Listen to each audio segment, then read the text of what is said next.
السلام علیکم everyone, welcome back to my channel. This is سروبا اسمائل. تو آج ہے ہم یہاں پر ایک بہت بہت بہت امپورٹنٹ ٹاپک پہ بات کرنے کے لیے. دیکھیں، ہر کوئی چاہتا ہے کہ ہماری دعائیں قبول ہوں. میں بھی چاہتی ہوں، آپ بھی چاہتے ہیں. تو وہ دعائیں کیسے قبول ہوں گی، آج کی ویڈیو میں ہم اس بارے میں بات کریں گے. سب سے پہلے جو میرے چینل پہ نیو ہے، میرے چینل کو سبسکرائب کر لیں، بیل آئیکن کا بٹن دبا دیں تاکہ میرے آنے والی ویڈیوز آپ تک پہنچتی رہیں. ہم آتے ہیں اپنے وظیفے کی طرف. مطلب ناٹ وظیفہ، آج یہ ایک وظیفہ نہیں ہے، یہ ہم جنرلی ایک بات کر رہے ہیں کہ جب ہم چاہتے ہیں کہ ہماری دعائیں قبول ہوں تو اس کے کیا طریقے ہیں، کن وجہوں سے یا کن چیزوں سے ہماری دعائیں جو ہیں وہ قبول ہوتی ہیں. سب سے پہلی بات تو یہ ہوتی ہے کہ ہماری دعاؤں میں توکل ہونا چاہیے، یقین ہونا چاہیے ہمیں اللہ تعالیٰ پر، اللہ تعالیٰ کی ذات پر. دیکھیں، جو چیز ہمارے نصیب میں ہوتی ہے وہ ہمیں ملتی ہے، صحیح ہے. جو چیز ہمارے لیے بہتر نہیں ہوتی، بھلے ہم اس چیز کو دعاؤں میں مانگ رہے ہوں، تو اللہ تعالیٰ اگر وہ ہمیں نہیں دیتے تو ہمیں یہ چیز سمجھ لینی چاہیے کہ اس میں ہماری کوئی نہ کوئی بہتری ہے. ٹھیک ہے، تو اب ہم بات کرتے ہیں کہ وہ کون سے طریقے ہیں جن کے بعد ہماری دعائیں قبول ہونا شروع ہو جاتی ہیں، یا ہم یہ بول سکتے ہیں کہ جب ہم ان چیزوں پہ عمل کرنا شروع کر لیتے ہیں یا ان عادتوں کو اختیار کر لیتے ہیں تو ہماری دعائیں خود بخود قبول ہونا شروع ہو جاتی ہیں. تو سب سے پہلی بات، تو سب سے مین، سب سے امپورٹنٹ چیز جو میں آپ کو ہر دفعہ بولتی ہوں، ہر دفعہ اس چیز کے لیے میں آپ لوگ کو پش کرتی ہوں کہ ہمیں 5 وقت کی نماز پڑھنی چاہیے. جب ہم دن میں 5 وقت کی نماز پڑھتے ہیں، اللہ تعالیٰ کے سامنے پیش ہوتے ہیں، تو اللہ تعالیٰ مطلب آپ ایک طریقے سے بول سکتے ہو کہ ہماری اٹینڈنس لگ رہی ہوتی ہے وہاں پر. تو اللہ تعالیٰ بھی پھر ہمیں جو ہے ایک اچھے بچوں کی طرح ٹریٹ وہ کرتے ہیں کہ ہم ان کے گڈ اسٹوڈنٹس ہیں اور ہماری دعاؤں کو ضرور قبول کرتے ہیں. صحیح. دوسرا طریقہ جو ہے ہمارے پاس یہ ہے استغفار کی کثرت.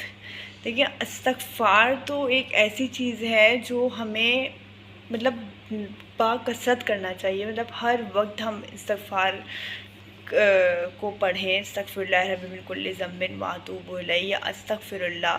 اس کی کثرت ہمیں کرنی چاہیے، کیونکہ دیکھیں استغفار پڑھنے سے ہماری زندگی میں بہت ساری مشکلیں حل ہو جاتی ہیں. اور اس استغفار کی جو فضیلت ہے، اس کے اوپر میں ایک الگ سے ویڈیو ضرور بناؤں گی، کیونکہ یہ چیز میں نے بھی اب شروع کی ہے. استغفار پڑھنا میں نے بھی ابھی ریسنٹلی ہی شروع کیا ہے تو اس کے بھی مطلب میری زندگی میں جو پازیٹیو امپیکٹس پڑ رہے ہیں وہ میں آپ لوگوں کے ساتھ لازمی شیئر کروں گی انشاءاللہ. تو استغفار کی بھی ہمیں کثرت کرنی ہے. جب ہم استغفار کی کثرت کرتے ہیں تب بھی ہماری دعائیں جو ہیں وہ قبول ہونا شروع ہو جاتی ہیں. اس کے علاوہ اگر ہم بات کریں تو وہ ہے دوسروں کے لیے دعائیں کرنا. دیکھیں، اپنے لیے تو ہم سبھی دعا کرتے ہیں نا، ہمیں چاہیے کہ ہم دوسروں کے لیے بھی دعا کریں. دوسروں کی ترقی کے لیے، دوسروں کی صحت یابی کے لیے، دوسروں کی کامیابی کے لیے ہمیشہ اپنے سے پہلے جو ہے ہمیں دوسروں کے لیے دعا مانگنی چاہیے. جب ہم دوسروں کے لیے دعا مانگتے ہیں تو ہماری دعائیں خود بخود جو ہے وہ اللہ تعالیٰ قبول کرنا شروع کر دیتے ہیں. اس کے بعد ہم اگر بات کریں تو وہ ہے سجدوں میں دعا کرنا. سجدوں میں دعا کرنا خاص طور پہ تہجد کے وقت اتنا مطلب میں اگر اپنی بات کروں تو اتنا سیٹسفائنگ لگتا ہے کہ آپ سوچ بھی نہیں سکتے. تو جو دعائیں ہم سجدوں میں کرتے ہیں وہ کبھی بھی رد نہیں ہوتی ہماری، کبھی بھی. تو ہمیشہ کوشش کیا کریں کہ سجدوں میں جا کر دعائیں کیا کریں، اللہ تعالیٰ کے سامنے پیش ہو کر دعائیں کیا کریں. اس کے بعد ہم بات کرتے ہیں صدقہ دیں. صدقے کو اپنی عادت بنا لیں. صدقہ دینا بہت ضروری ہے، صحیح ہے. تو صدقہ بھی دینا چاہیے ہمیں. اس کے علاوہ تہجد کی نماز پڑھیں. تہجد کا تو آپ لوگ کو پتہ ہی ہے کہ تہجد میں مانگی ہوئی کوئی بھی دعا کبھی بھی رد نہیں ہوتی. اگر آپ چاہتے ہیں کہ آپ کی آپ کی کوئی بھی خواہش ہے، کوئی بھی مقصد ہے، تو آپ تہجد کی نماز پڑھیں اور اس کے بعد اللہ تعالیٰ سے دعا مانگیں. انشاءاللہ آپ کی ہر دعا اللہ تعالیٰ قبول کریں گے. اس کے علاوہ اگر ہم بات کریں کہ بارش کے وقت، جب بارش ہو رہی ہوتی ہے اس وقت ہم جو بھی دعا کرتے ہیں وہ ہماری ضرور قبول ہوتی ہے. ایک اور بہت اچھا وقت ہوتا ہے جب ہماری دعائیں قبول ہوتی ہیں، وہ ہے جمعے کا آخری پہر، یعنی کہ عصر اور مغرب کے درمیان. عصر اور مغرب کے درمیان جمعے کی نماز مطلب جمعے والے دن جو بھی ہم دعا مانگتے ہیں وہ ضرور قبول ہوتی ہے۔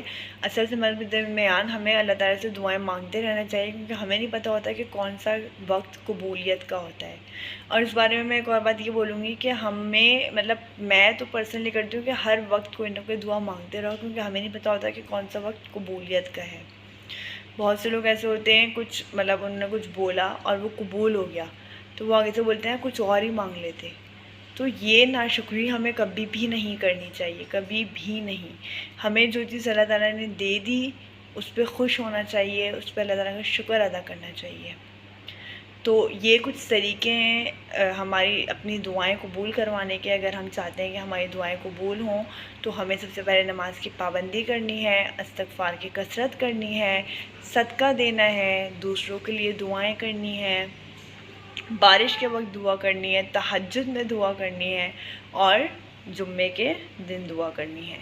تو ہماری دعائیں ان وقتوں میں ضرور قبول ہوتی ہیں، کوئی ڈاؤٹ نہیں ہوتا کہ یہاں پر ہماری کوئی دعا رد ہوگی۔